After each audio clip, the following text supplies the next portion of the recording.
আমাদের bank job course 2025-এ ভর্তি চলছে। আর্লি বার্ড অফারে প্রথম 200 জনের জন্য থাকছে 25% ডিসকাউন্ট। ভর্তি হতে টেলিগ্রাম অথবা আমাদের ফেসবুক পেজে যোগাযোগ করুন। আসসালামু আলাইকুম সবাইকে। আজকে আমরা চলে এসেছি নতুন একটা গল্প নিয়ে। আমাদের ভিক্টরস আড্ডার কততম পর্ব আমি ভুলে গিয়েছি। আজ পর্যন্ত অনেকেই এসেছেন, তাদের ভিতর আজকে ইভান বেশ স্পেশাল একজন মানুষ।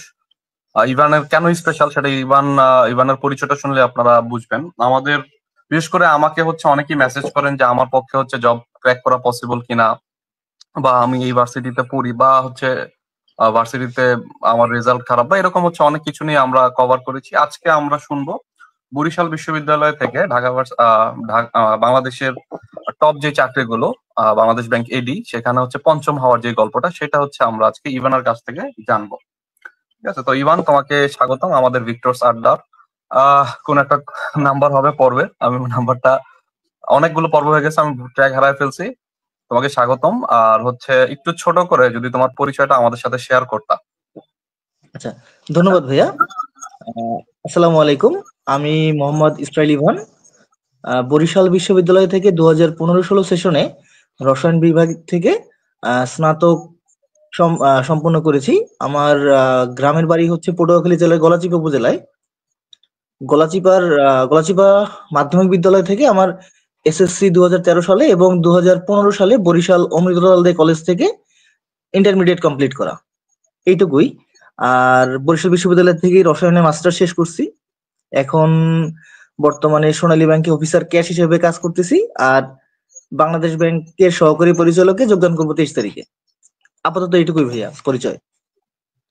আচ্ছা, আমরা ছোট করে জেনে নিলাম। তো এটা বাংলাদেশ ব্যাংক এডি হইতেছে তোমার কততম চাকরি তাহলে? আমার সেকেন্ড চাকরি। প্রথম সোনালী ব্যাংক। আচ্ছা, Yes. তো তুমি 16-17 সেশন, তাই তো? 15-16 ভাইয়া। 15-16 সেশন। আচ্ছা, তাহলে তোমরা মাস্টার্স কমপ্লিট করার পরে, অর্থাৎ গ্রাজুয়েশন বা মাস্টার্স কমপ্লিট করার পরে চাকরি, এই যে বাংলাদেশ ব্যাংক এডিতে জয়েন করবা, এই মাঝখানে যে টাইম লাইনটা, সেইটার আমরা একটু বিস্তারিত জানতে চাই। আচ্ছা, আমার সেশন 15-16, সেই হিসাবে 19 সালে আমার অনার্স শেষ হওয়ার কথা, কিন্তু আমার অনার্স শেষ হয় কোনো গ্যাপ ছাড়া 2021 সালের সেপ্টেম্বর বা অক্টোবরে আমার অনার্সের 8ম সেমিস্টারের পরীক্ষা শেষ হয়। তো একটা লম্বা টাইম, 2টা বছরের সেশন জট। আমি রেজাল্ট পাই 2022 সালের 25 জানুয়ারি। তো এই টাইমটার মধ্যে টুকটাক পড়াশোনা করতাম। যেমন আমি করোনার মধ্যে থেকে পড়াশোনা শুরু করি। করোনার সময় আমি মাঝে মাঝে চাকরি পড়াশোনা করতাম, আবার ছেড়ে দিতাম, করতাম, ছেড়ে দিতাম, একাডেমিক প্রেশার আসতো, ছেড়ে দিতাম। তো টুকটাক চলতে থাকতো। এরপরে 2022 সালের যখন অনার্সের রেজাল্টটা পাই, তার আগেই টুকটাক মোটামুটি পড়তেছিলাম। এর মধ্যে 44তম বিসিএস এর অ্যাপ্লাই আসলো, তো ওইখানে অ্যাপ্লাই করলাম, চেষ্টা করতেছিলাম যে হয় কিনা। তো আমি একটা মানে ওই যে ক্যাপ্টেন ছাড়া যে জাহাজ, ওটার মতো চলতেছিলাম সমুদ্রে। মানে কোনো গাইডলাইন নাই, কোনো কিছু নেই, নিজে জাস্ট পড়তেছি, বই না পড়তেছি, কোনো জাহাজ মানে নাই, ক্যাপ্টেন নাই, আমি নিজের মতো পড়তেছি। তো পরে পরে ওইখানে 44 বিসিএস দিলাম। দেওয়ার পরে ওটা 120 বা 21-এর মতো ছিল, ওটা প্রিলিফিল আসলো। তো এর মধ্যে 2020 সালের 22 সালে শুরু জানুয়ারিতে 2020 ভিত্তিক 3টা ব্যাংক সিনিয়র অফিসার এবং অফিসার ক্যাশ, এই 3টার সার্কুলার চলতেছিল। তো আমরা রেজাল্ট না পাওয়ার কারণে আমি সিনিয়র অফিসার এবং অফিসার চাকরির অ্যাপ্লাই করতে পারি নাই, ক্যাশে অ্যাপ্লাই করি, যেটা আমার চাকরি করতেছি আর কি। তো ওই সময়টাই আমি খুব হতাশার মধ্যে ছিলাম যে আমার কোনো রেজাল্ট হচ্ছে না, আমি পরীক্ষা দিতে পারতেছি না, আমি কোথাও অ্যাপ্লাই করতে পারতেছি না। আমার মানে হতাশার চরম লেভেল যেটা থাকে আর কি, ওই হতাশার মধ্যে ছিলাম। তো এর মধ্যে ওই যে গাইডলাইন ছাড়া নিজে হতাশার মধ্যে, যে বিপদে পড়লে কিন্তু ভাইয়া মানুষ ঘুরপাক খায়, মানে বিভ্রান্তির মধ্যে ঘুরে। তো আমি বিভ্রান্তির মধ্যে ঘুরতেছিলাম। তো এর মধ্যে মাস্টার্স শুরু হলো।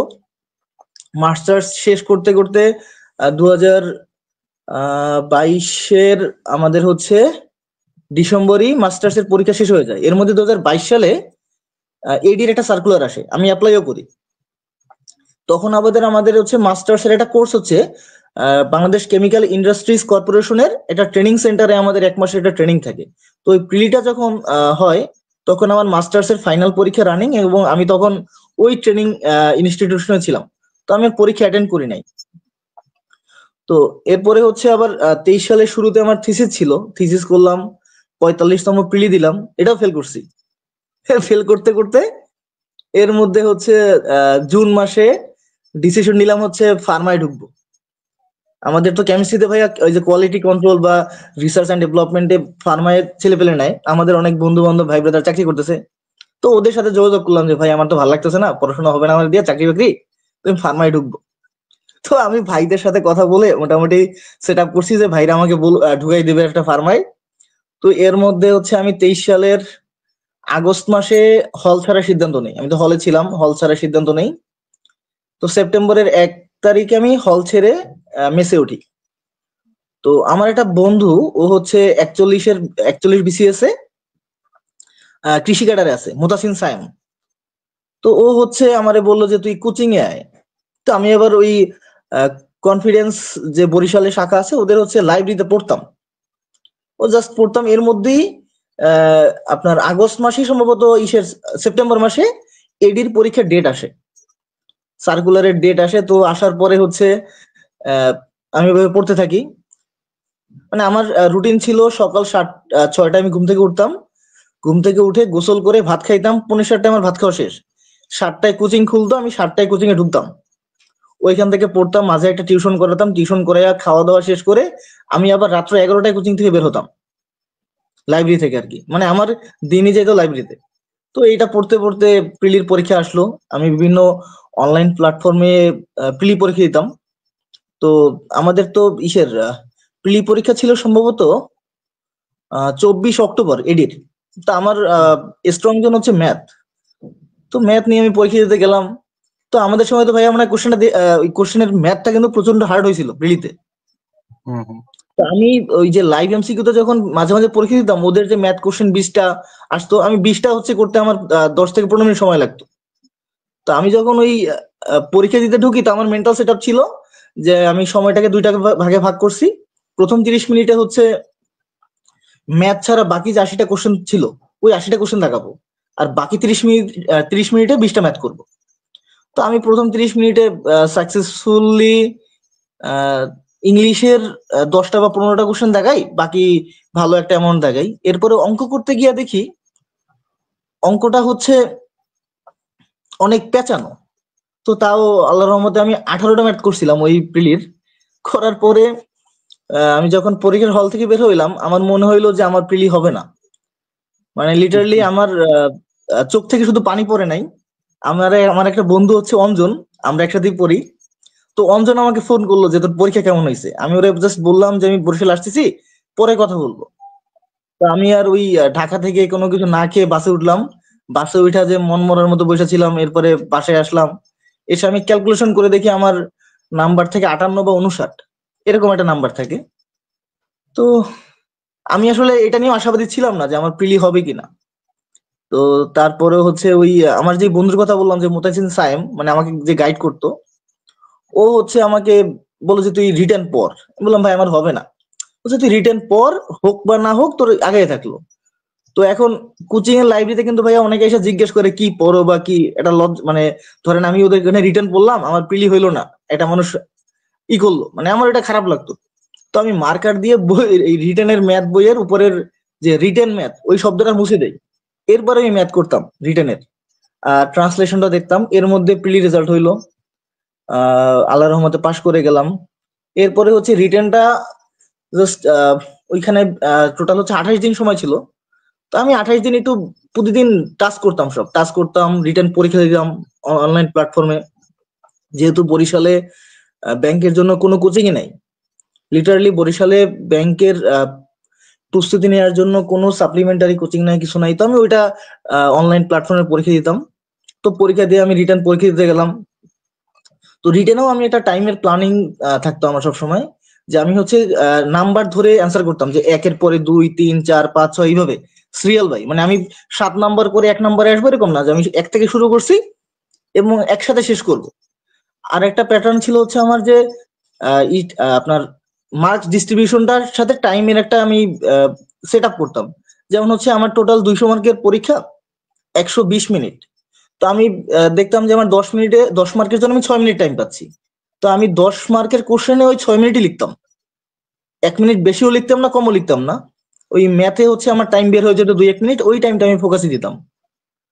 তো এই হচ্ছে রিটার্ন দিলাম। তো রিটার্ন দেওয়ার পরে আমার কেন জানি মনে হচ্ছিল যে আমার আসবে না, মানে আবার সেই আসবে না আসবে না হতাশা। সবাই বলতেছে না তোর হবে, আমি বলছি না আমার হবে না। তো পরে রিটার্ন রেজাল্ট দিল, রেজাল্ট তো পাশ করলাম আল্লাহর রহমতে। এরপরে ভাইবা দিলাম।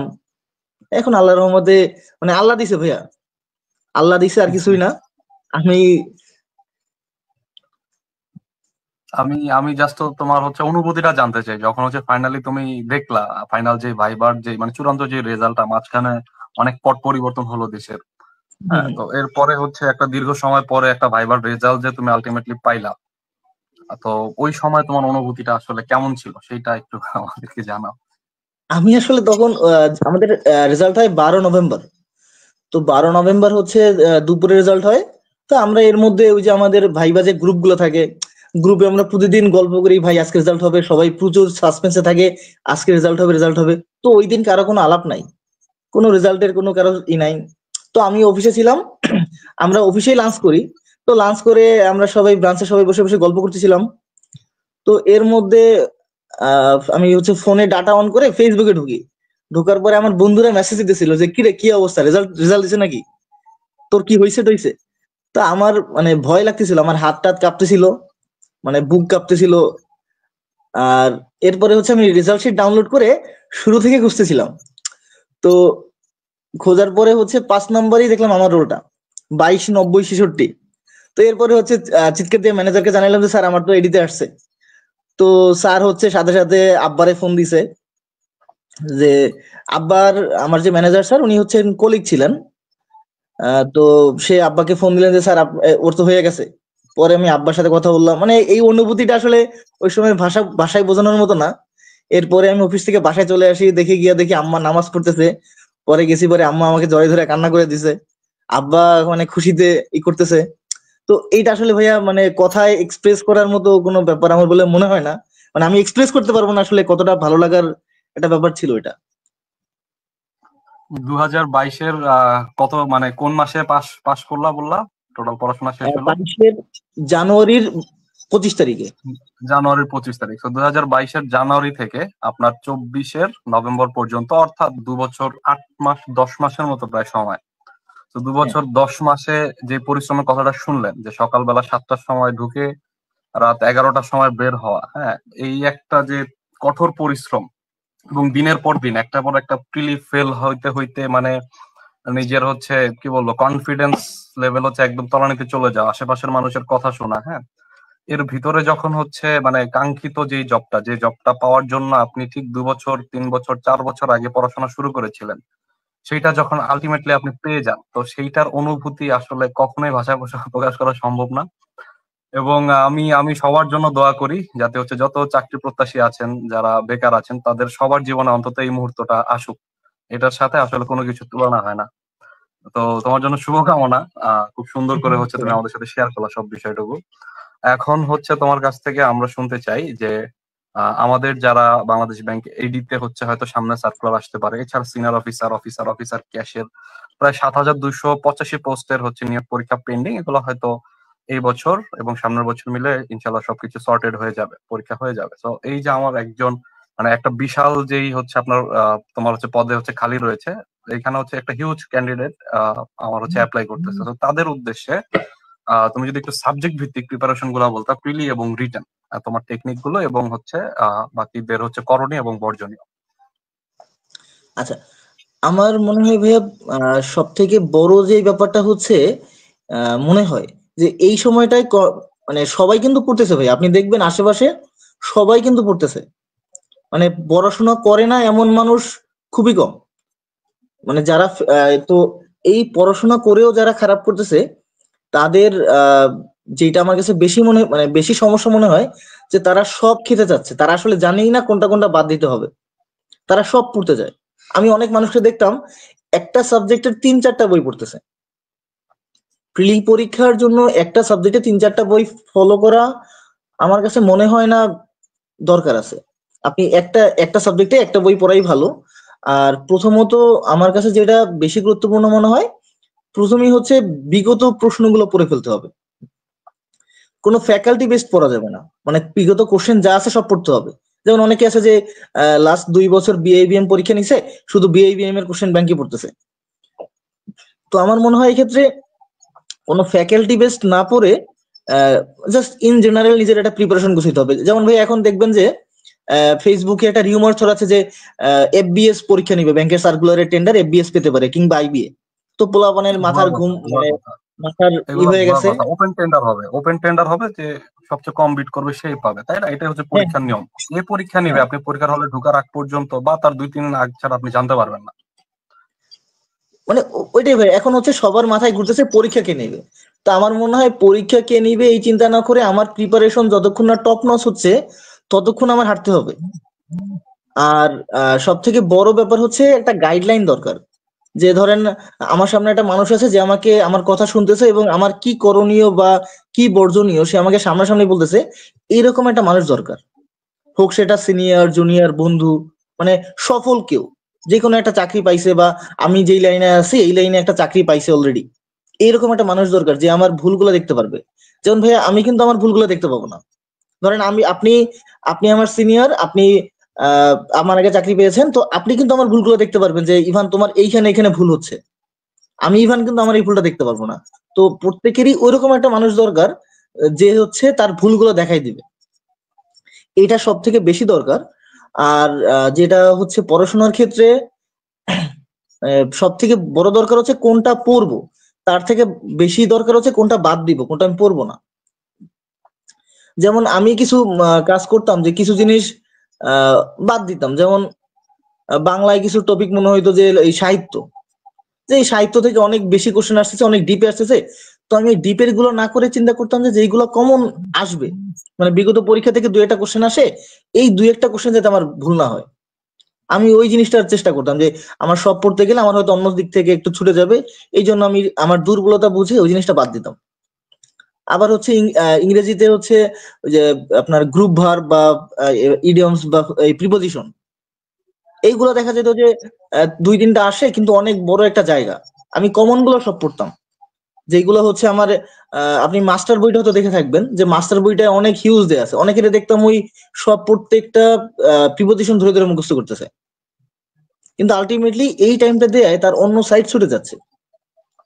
তো সেক্ষেত্রে আমার মনে হয় যে যেই জিনিসগুলো থেকে একটু বেশি পেঁচানো বা যেখান থেকে ছুটে যাওয়ার চান্স থাকে ওইখান থেকে কমন জিনিসগুলো পড়তে হবে, যে যেই কমন জিনিসগুলো পরীক্ষায় আসলে মানে স্নাইপারের গুলি মিস হইতে পারে কিন্তু কমন জিনিসগুলো আমার ভুল হবে না, এরকম থাকতে হবে। এটা একটা ব্যাপার। আর হচ্ছে একই জিনিস বারবার পড়া, মানে ধরেন আমি একটা প্ল্যান রাখতাম এরকম যে আমি সপ্তাহে 6 দিন একটা জিনিস কিছু ব্যাপার পড়তেছি, আমি 7 দিনের দিন বা শুক্রবার ওই জিনিসটা রিভাইজ দিতাম। আমি ইংলিশ ভোকাবের ক্ষেত্রে এটা করতাম যে আমি আজকে যেটা পড়ছি ওটা কালকে রিভাইজ দিতাম। আবার তৃতীয় দিনে বিগত 2 দিন এটা রিভাইজ দিতাম। চতুর্থ দিনে বিগত 3 দিন এটা রিভাইজ দিতাম। পঞ্চম দিনে বিগত 4 দিন এটা রিভাইজ দিতাম। এরকম চলতো। 7 দিনের দিন আমি পুরো সপ্তাহটা রিভাইজ দিতাম এবং লিখতাম। মানে আমার হচ্ছে যতটা পড়া হইতো ঠিক ততটাই লেখা হইতো, মানে লেখার কোনো বিকল্প নাই আমার কাছে। আর চাকরি প্রার্থীরা সব থেকে বেশি ভয় পায় হচ্ছে গণিত, আমার কাছে এটা মনে হয়। তো যারা হচ্ছে দেখা যায় যে সায়েন্স ব্যাকগ্রাউন্ড থেকে আসে না, ওরা হচ্ছে গণিতটারে প্রচন্ড ভয় পায়। তো সেক্ষেত্রে ওরা হচ্ছে গণিতের শর্টকাট ফলো করার চেষ্টা করে, যে আসে যে ভাই আমার একটা শর্টকাট দেয় অঙ্কটার। বা ওরা হচ্ছে দেখা যায় যে অনলাইনে অনেকে শর্টকাট কোর্স বিক্রি করে যে এখানে এখানে এটা এটা শর্টকাট দিব আসেন। তো ওরা ওই শর্টকাটের পিছনে দৌড়ায়। তো আলটিমেটলি শর্টকাট জিনিসটা হচ্ছে 2 মিনিট মনে থাকে, এরপরে আর মনে থাকে না। তো সবার প্রতি সাজেশন থাকবে একটা যে আহ সফলতার কোনো শর্টকাট নাই। সফল হইতে হইলে আপনাকে প্রচুর পরিমাণ পরিশ্রম করতে হবে, টাইম দিতে হবে এবং আপনার মেন্টাল সেট আপ থাকতে হবে যে আপনি 1 থেকে 1.5 বছর টেবিলে বসে থাকবেন, আপনার কিচ্ছু হবে না, চাকরি হবে না, আপনি প্রি পাস করবেন না, কিন্তু আপনার প্রিপারেশনটা ওই 1 থেকে 1.5 বছরের টপ নচ হবে। এবং ওই 1 থেকে 1.5 বছর পরে যখন পরীক্ষাগুলো আসবে তখন আপনি ভালো করতে থাকবেন। এর আগে ভালো করাটা যদি একমাত্র আল্লাহ সহায় হয় সেক্ষেত্রে হইতে পারে, এর আগে সফল হওয়াটা টাফ। আর বইয়ের ক্ষেত্রে ভাইয়া যদি বলি, মানে আমি যেটা করতাম, আমি বাংলার জন্য হচ্ছে ওই যে অভিযাত্রী বইটা পড়তাম। আর বাংলা মুখস্থ আইটেম, সমর্থক শব্দ, বিপরীতার্থক শব্দ, এক কথায় প্রকাশ, এইটার জন্য হচ্ছে অভিযাত্রীর একটা বই আছে ছোট এটিএম। তো ওই এটিএম বইটা থেকে বিগত কোশ্চেন গুলো পড়তাম এবং কমন ব্যাপারগুলো বারবার পড়তাম। এই মুখস্থ জিনিসগুলো অনেক ভুলে যাই, না আমি বেসিক্যালি যে সমস্যাটা ফেস করছি, আমি এগুলো ভুলে যেতাম।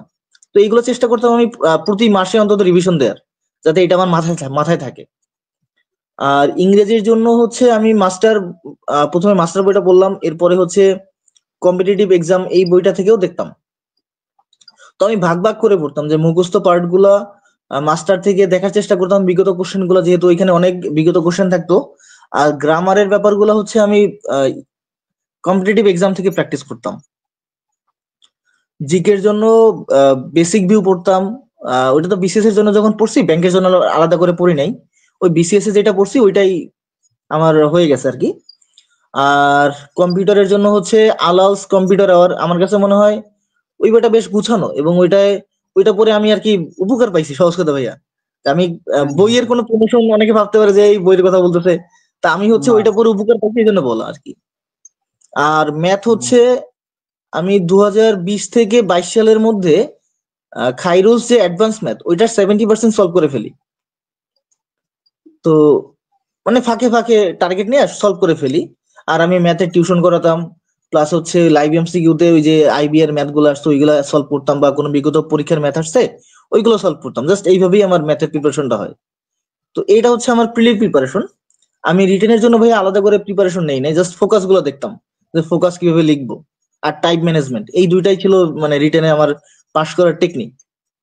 ফোকাসটা দেখছি আর টাইম ম্যানেজমেন্ট, এটাই আর কি।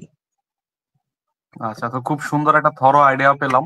আর যেটা বললো ইভান, যেটা বললো প্রমোশনের বিষয়, এটা আসলে আমরা অত করি না। এটা হচ্ছে তার যে স্ট্র্যাটেজি ছিল সেটা আমরা শেয়ার করলাম। এবং এখানে হচ্ছে আমাদের লাইভ গুলো আপনারা দেখবেন, অন্য কোচিং এর নাম, অন্য বইয়ের নাম এগুলো আসে, এগুলো হচ্ছে উই ডোন্ট কেয়ার। এবং আমাদের আগের যেটা ছিল সীমান্ত, তাকে অ্যাকচুয়ালি আমরা ওই প্রমোশন করতে আনি নাই। সীমান্ত আমাদের একদম ইন হাউস স্টুডেন্ট ছিল দেখে সে আসলে চলে আসছে। তো ইভান আমাদের সাথে কখনোই হয়তো আমাদের এই পথ চলায় কখনো। ইভান কি ভাইবা গ্রুপে ছিল? না ভাই, আমি ছিলাম না। ভাইবাতেও ছিলাম মানে ইভান হচ্ছে আমাদের কোনো গ্রুপেই আসলে ভাইয়া, ওরকম তার ছিল না, থেকে বাট ইভান আমার। ভাইয়া, হ্যাঁ। তার থেকে মজার ব্যাপার হচ্ছে আমি ভিক্টোরস এর নাম শুনি যখন আমি সুপারিশ প্রাপ্ত হই তারপরে। না, আচ্ছা আচ্ছা। ওই মানে সংবর্ধনা কি আসতে পারছিলা? না ভাই, আমার তো ওই যে জব লোকেশন অনেক দূরে, আমার ইচ্ছা ছিল, হ্যাঁ, তো জবলোকেশনের আমি কারণে, আসতে হ্যাঁ। পারিনি। হ্যাঁ হ্যাঁ তোমার হচ্ছে প্রায় 50 জনের মতো তোমার সহকর্মী এসেছিল। বেশ ভালো একটা হ্যাঁ দিন হ্যাঁ, গিয়েছিল, সমস্যা নাই। আমাদের অন্য কোনো একদিন দেখা হবে।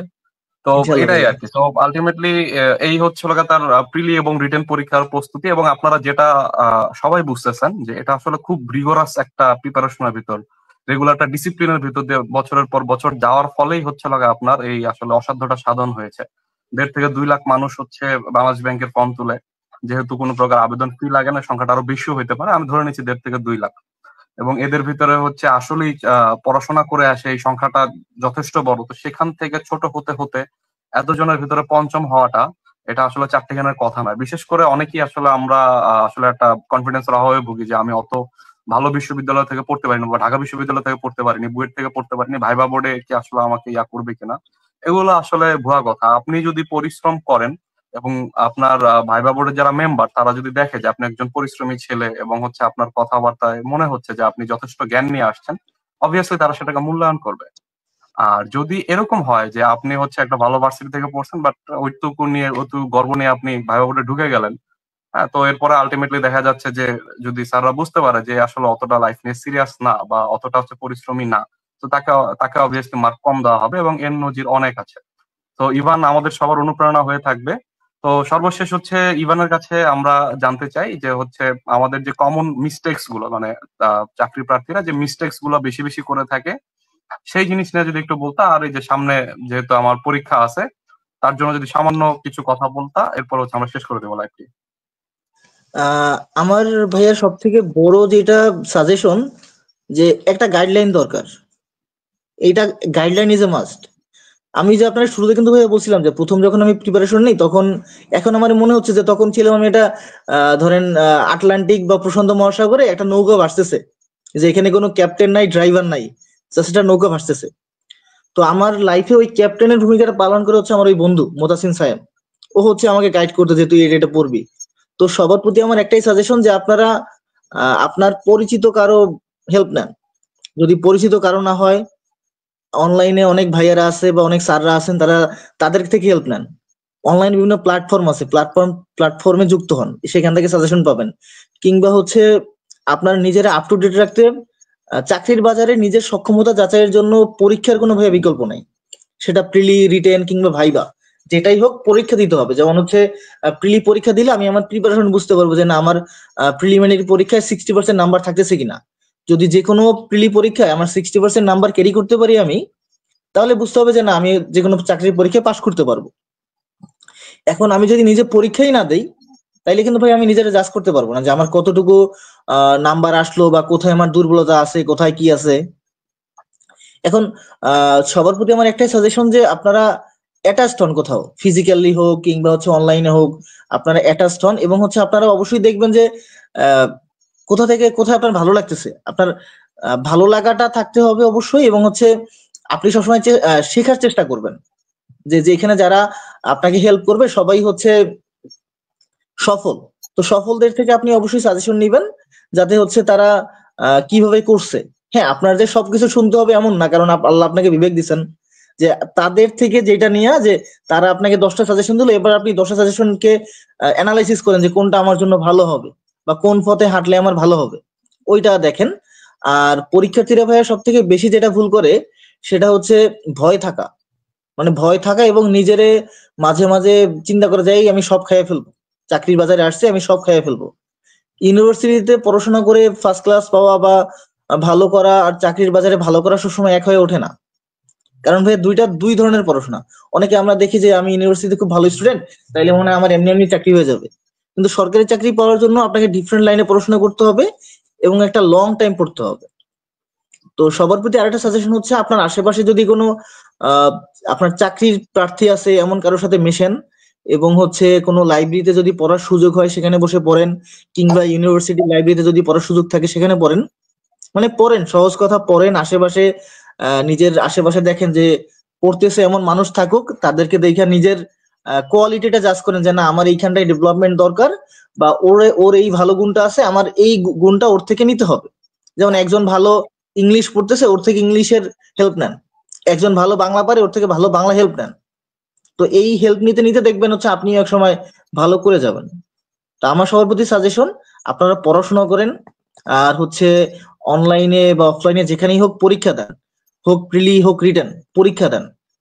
আর সব থেকে বড় ব্যাপার হচ্ছে ভাই, আমি মানে একটা সাজেশন দিতে চাই সবাইকে, আমরা যে যে ধর্মাবলম্বীর হই, মুসলমান, হিন্দু, বৌদ্ধ, খ্রিস্টান, মুসলমান হলে ভাই 5 ওয়াক্ত নামাজ পড়ার চেষ্টা করেন, যতটুকু পারেন নামাজ পড়েন। আর অন্য ধর্মাবলম্বীর হলে আপনার নিজের নিজ নিজ ধর্মকর্ম পালন করেন। উপর থেকে আসে সবকিছু, আপনি আল্লাহর কাছে বা আপনার সৃষ্টিকর্তার কাছে চান, তিনি আপনাকে খুশি করবেন। মানে আমার এটা মনে হয় যে আমি আল্লাহকে চাইছি, আল্লাহ হয়তো আমাকে খুশি হয়ে দিচ্ছেন। এটা আর কি ভাইয়া। আলহামদুলিল্লাহ, ধন্যবাদ ইভানকে। আর ইভান যেহেতু হচ্ছে শেষ পর্যন্ত ধর্মের কথাটা বললো, ইভানের আমরা উত্তরোত্তর সাফল্য কামনা করি। একজন খুব ভালো অফিসার হবে ইভান, আমরা সবাই এক্সপেক্ট করি সেটা। বাংলাদেশ ব্যাংক এবং হচ্ছে বাংলাদেশের অর্থনীতিকে সামনে নিয়ে যাবে। এবং ইভানের প্রতি আমার পার্সোনাল রিকোয়েস্ট, তুমি হচ্ছে চাকরির প্রথম দিন থেকে অল্প অল্প কিছু জমাবা। অবশ্যই তুমি যত দ্রুত সম্ভব একটু ওমরাটা করে আসবে, ঠিক আছে? আমি এটা করে আসার পর আমি সবাইকে সাজেশন দিই, এবং এটা কতটা জরুরি এটা হয়তো তোমার সাথে আমি পার্সোনালি পরে আলাপ করে নেব। ঠিক আছে, তো আমরা আজকে এখানেই শেষ করে দিব। এবং হচ্ছে যারা চাকরি প্রার্থী আছো তোমরা সবাই আসলে পড়াশোনার ভিতরে থাকো। কে কোন ভার্সিটি থেকে পড়ছে বা কে কতটা কিসে ভালো, কুইক জোন, স্ট্রং জোন, আসলে খুব বেশি ম্যাটার করে না যদি তুমি পরিশ্রমটা খুব ভালো করে করো। চাকরি পেতে হলে আমার থিওরি হচ্ছে চাকরি পেতে হলে মেধা, পরিশ্রম এবং ভাগ্য, 3টা জিনিস লাগে। তো তোমার মেধা কম থাকতে পারে, সেটা তুমি পরিশ্রম দিয়ে কভার করতে পারবা, ঠিক আছে? আর তুমি যদি পরিশ্রম খুব বেশি করো এবং স্রষ্টার কাছে প্রার্থনা করো, তোমার ভাগ্য তোমার সহায় হবে। এটা মোটামুটি আলহামদুলিল্লাহ এটা নিশ্চিত, ঠিক আছে? তো তোমরা চেষ্টা করবা, কখনোই হচ্ছে হাল ছাড়বা না, সবসময় হচ্ছে পড়াশোনা এবং নিজেকে উত্তরোত্তর ডেভেলপমেন্টের চেষ্টা করবা। ইভান যেটা বললো যে কখনোই আসলে শর্টকাটের পিছনে না দৌড়ানো, এটা হচ্ছে ম্যাথ হইতে পারে, এটা ইংরেজি হইতে পারে, আমরা সবসময় শর্টকাট খুঁজি।